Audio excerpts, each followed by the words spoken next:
안녕하십니까. 제가 손혜원 의원에 붙인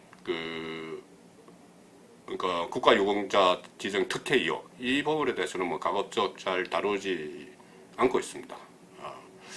어쨌든 뭐 독립운동을 했고 또 사회주의 계열의 그런 행적도 있지만은 어쨌든 아주 논란 중이기 때문에 가급적 다루지 않으려고 했는데, 하도 너무나 복잡하고 혼란한 일이 있어서 제가 송국권의 혼란한 정치 시사 이야기를 술술 풀어보는 송국권의 혼술에서 다루지가 않을 수 없어서 이 문제를 한번 이야기를 해보겠습니다. 검찰이 최근에 피우진 국가보훈처장에 대해서 무혐의 처분을 내렸죠. 혐의 없음 이렇게 처분을 내렸는데, 이것이 피우진 처장이 국회에서 손혜원 의원을 만나서 6번이나 떨어졌던 부친의 국가유공자 지정, 그것이 표진 처장을 만나고 나서 선정이 됐다, 그런 의혹이 있는데, 그래서 지금 직권남용과 직권남용 행위로 고발이 돼 있었죠. 그런데 표진 처장에 대해서 검찰이 무혐의 결정을 하면서 이렇게 이야기했습니다. 표진 처장이 손혜원 의원으로부터 부정청탁을 받고 그에 따른 직무를 수행했다고 볼만한 자료가 없어서 혐의 없음 처분을 했다. 그러니까 어떤 뭐 직권남용도 없었고 또 어떤 특혜를 준 적도 없다는 것이죠. 손혜원 의원에게. 뭐 어쨌든 국회에서 담당 국장을 데리고 가서 같이 만나고 그 이후에 선정이 됐는데, 어쨌든 특혜 준 것이 없기 때문에 무혐의다, 이렇게 이야기를 검찰은 했습니다. 그런데 검찰이 여기에 관련된 또 한 사람이 있습니다. 선정이 될 당시에 보훈처 보훈예우국장이었죠. 그리고 표진 처장을 수행을 해서 손혜원 의원 사무실까지 갔었던 인물이 있습니다.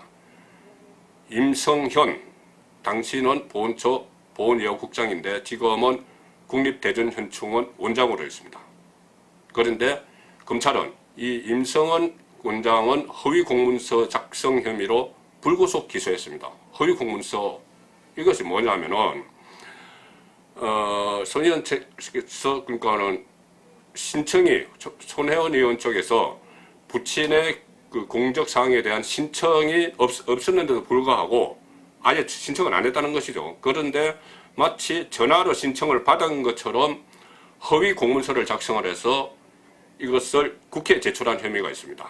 이 문장이에요.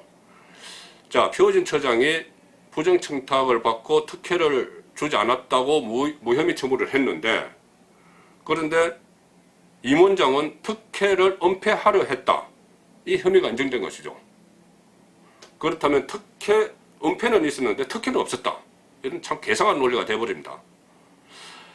자, 어쨌든 이 논리와는 별개로 정치적으로 좀 따져봐야 될 일이 있습니다. 뭐냐면, 첫째, 지금 임성현 원장은 허위 자료를 작성한 경위에 대해서, 그러니까는 전화로 신청을 했다, 이 공문서를 작성한 경위에 대해서 묵비권을 행사하고 있습니다.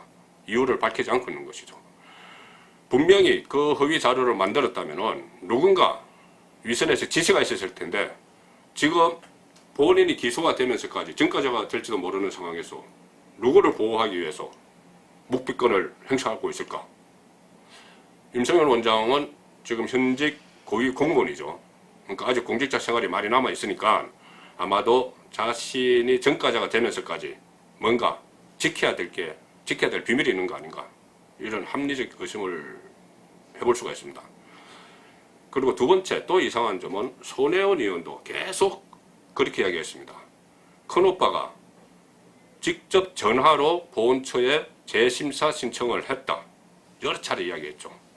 근데 검찰은 재심사 신청을 한 적이 없고 그것을 전화로 신청을 했다고 허위 공문서를 작성한 공무원은 구속을 했습니다.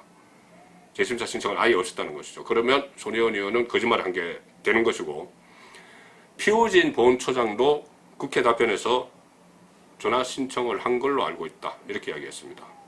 손혜원 의원이 그렇게 이야기하니까 뭐 그렇게 이야기했는지 모르겠지만, 그러니까는 보훈처장이 국회에 답변을 하면서 보아 직원들에게 뭐 그런 신청이 있었느냐, 접수했느냐, 전화 신청을 받았느냐 확인도 하지 않고 있었던 걸로 안다, 전화 신청한 걸로 안다, 이렇게 참 빽 빠지는 그런 답변을 한 거죠. 그 다음에 최근에 그런 일이 있었죠. 보훈처가 한국당 국회의원들이 계속 이 심사 과정의 자료를, 기본적인 자료를 요청을 했는데, 국회의원들이 자료 요청하면 대개는 그 해당 기관에서 줍니다. 그런데 기본적인 자료조차 주지 않아서 이것을 한국당 의원들이 일반 국민들이 하는 것처럼 다시 정보 공개를 청구하는 서울보훈청에 그런 일종의 해프닝까지 지금 벌어지고 있습니다. 그렇다면은 이게 보훈처 독단의 판단으로 이것을 주지 않는 것일까? 아니면 이것도 역시 다른 위선이 있는 거 아닌가? 그런 의심을 하게 되는 거죠. 그래서 이렇게 조직적으로 이 의혹을 덮으려는 시도가 있는 것이 감지가 되다 보니까 혹시나 손혜원 의원 부친의 이 특혜 수훈 의혹, 아직은 의혹입니다. 이 의혹의 과정에서 몸통이 큰 배후가 따로 있는 거 아닌가? 그런 것까지 또 합리적 의심이 들 정도로 여러 가지 허술한 구멍이 많습니다. 송국근의 혼술이었습니다.